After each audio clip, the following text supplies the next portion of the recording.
విష్ణుమూర్తికి సుదర్శన చక్రం ఎలా వచ్చిందో తెలుసా? అయితే ఈ కథ వినండి. విష్ణుమూర్తి శివరాత్రి నాడు 1008 కలువ పువ్వులతో శివుడికి పూజ చేయాలని కైలాసానికి బయలుదేరాడు.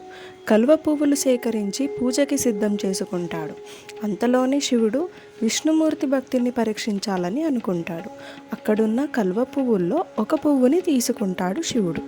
విష్ణుమూర్తి పువ్వు తప్పిందని తెలియకుండా పూజ మొదలు పెడతాడు. ఒక్కో పువ్వుని శివుడికి అర్పిస్తూ 1008 నామాల్లో ఆఖరి నామాన్ని జపిస్తుండగా ఒక పువ్వు కనిపించదు. చుట్టుపక్కల ఎక్కడ చూసినా కనిపించదు. అప్పుడు విష్ణుమూర్తి నన్ను కమలనయన అంటారు. అంటే నా కన్నులు కమలంలా ఉంటాయని. అందుకని నా 2 కన్నుల నుంచి ఒక కన్నును తీసి నీకు కలువ పువ్వులా అర్పిస్తున్నాను అని చెప్పి శివుడికి కన్నుని అర్పిస్తాడు. విష్ణు భక్తికి ప్రసన్నుడైన శివుడు విష్ణుకి తన సుదర్శన చక్రాన్ని ప్రసాదిస్తాడు. కథ మీకు నచ్చినట్టయితే మన ఛానల్ని సబ్స్క్రైబ్ చేసుకొని వీడియోని లైక్ చేయండి మరియు మీ ఫ్యామిలీ అండ్ ఫ్రెండ్స్కి షేర్ చేయండి. మరో కొత్త కథతో కలుద్దాం. అంతవరకు కథ కంచికి మనం ఇంటి.